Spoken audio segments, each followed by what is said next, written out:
Naglaba pala ako kanina guys. Hindi mo rinabaan ko. Hindi ko lang nag-videohan. Tinamad ako. Charis. Full storage kasi yung cellphone ko. Yun. Kaya ngayon ako nakapag-video hapon na. Ayan. Walis lang ako guys.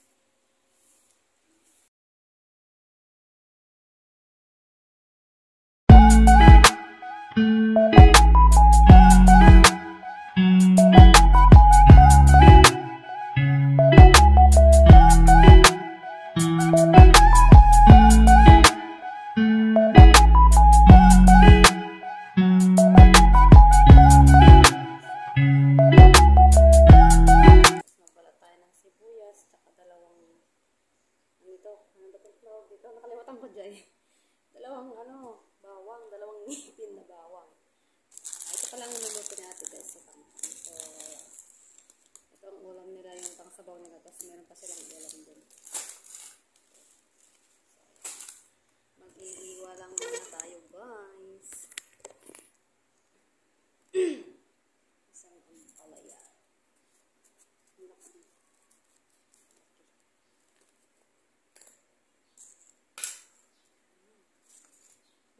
Video siguro yung pagluto guys kasi uuwi na ako mamaya pagdating na natin. Prepare ko lang itong lulutuin para wala na siyang gagawin mamaya.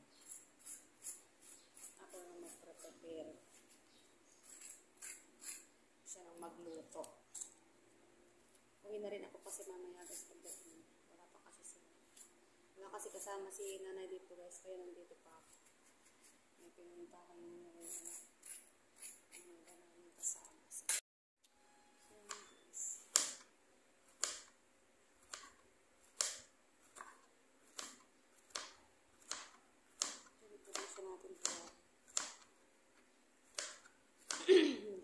Ay manipis pala, maliliit.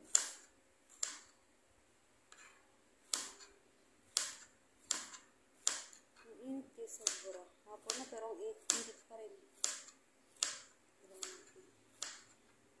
Sa bahay rin, hindi ko alam kung anong niluto. Hindi ko lang alam kung anong niluto ko. Tingnan na lang natin mamaya dyan. Din sa bahay guys. Kung may videoan ko yung pagluluto ko.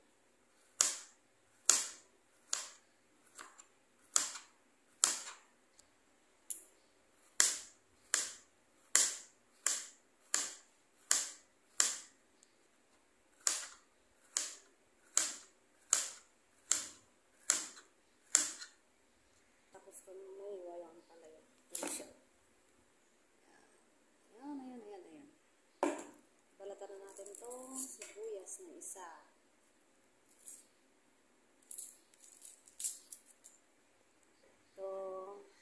Ito, bawang. Dalawang gili lang guys kasi ayaw natin ng masyadong mabawang.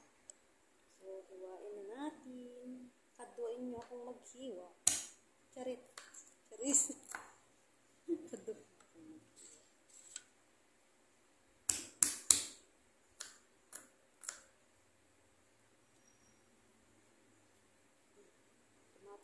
Tumarta kayo na ito sibuyas guys.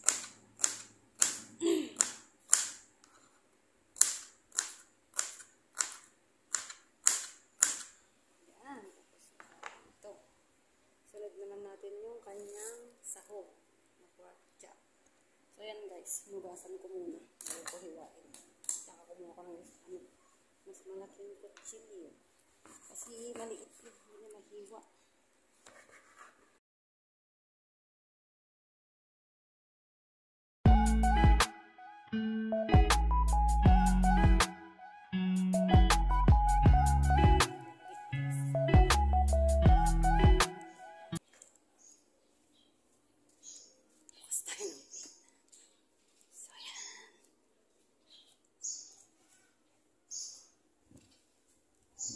Wala pa sila. Nasa bahay pa pala sila.